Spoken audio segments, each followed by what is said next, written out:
Hello guys, Dan Hook here, and these are the 14 steps to writing a book. Now I do have a more in-depth series that goes over this, which will be in the link in the description below, but for the sake of this video I wanted to make a quick reel of the main points. So step number 1 is deciding on the format you're going to write your book, which can be typewriter, computer, or paper and pen. The second point is directly tied to if you use a computer, where you will choose your word processor, which can be Word, Google Docs, Scrivener, or anything of the kind. Which then leads us on to the third step, which is to make sure you back up your work. Whether this is on USB or via the cloud, you can use OneDrive, Google Docs, burn it to a disk if you want, and of course Dropbox. Once you've got your backup sorted out, start writing your spark scene. This is the scene that gave you the initial idea of your book. Write that first. That's the scene that's got you excited about it. Start writing it and start thinking about whether this is at the start, middle, or end. Point number 5 is once you've got that sorted and you know where it is in your story, work forwards or backwards or both and figure out very roughly where your story has been and where it's going. Step 6 is to divide your story now into chapter by chapter basis. It doesn't matter if it's going to be a small chapter or a long chapter. Ignore the word count. Think of scenes and natural places of where it will stop. Step number 7 is once your chapters are roughly laid out, start writing. Don't worry about finer detail. Get the rough, loose plan of your story in place. And it's usually easier to work from start to finish, but if there's places that you want to write first, go for the bits that make you excited and make you want to write, and fill in the rest later. Leave most of your research for the first round of editing, but basically get the bread and butter bits done so you've got a rough first draft. And this will bring us back to step number 8, which will be to go over your draft, flesh out the story, add any details, do the research, mould and shape the path of your characters. Now don't be precious if there's bits that aren't working, you can temporarily take them out, see how the story flows without it, or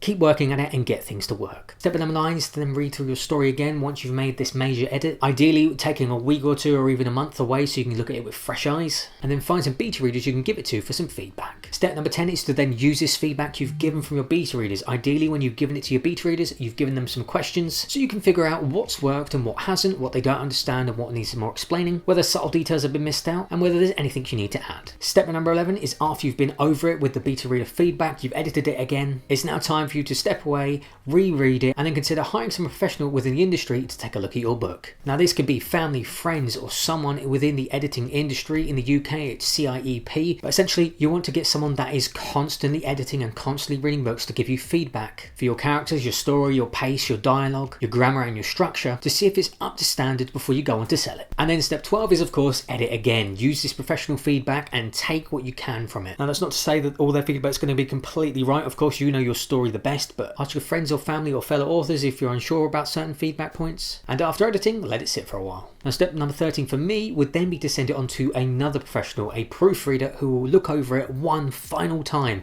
And really, honestly, after this point, after you give it to the proofreader, you should not be editing it anymore. They will give you some final suggestions that you can do, which brings me on to step 14, where you action and finalize these final edits given to you by the proofreader. And once that's done, let it sit. Give it a month. There's no rush getting it out there, because there's nothing more annoying than getting it out there to realize there was a typo you missed that you probably would have caught if you'd just given it another week. But yes, after you've made your final edits from a proofreader or perhaps a friend who you can trust for honest feedback, your book is essentially ready to go.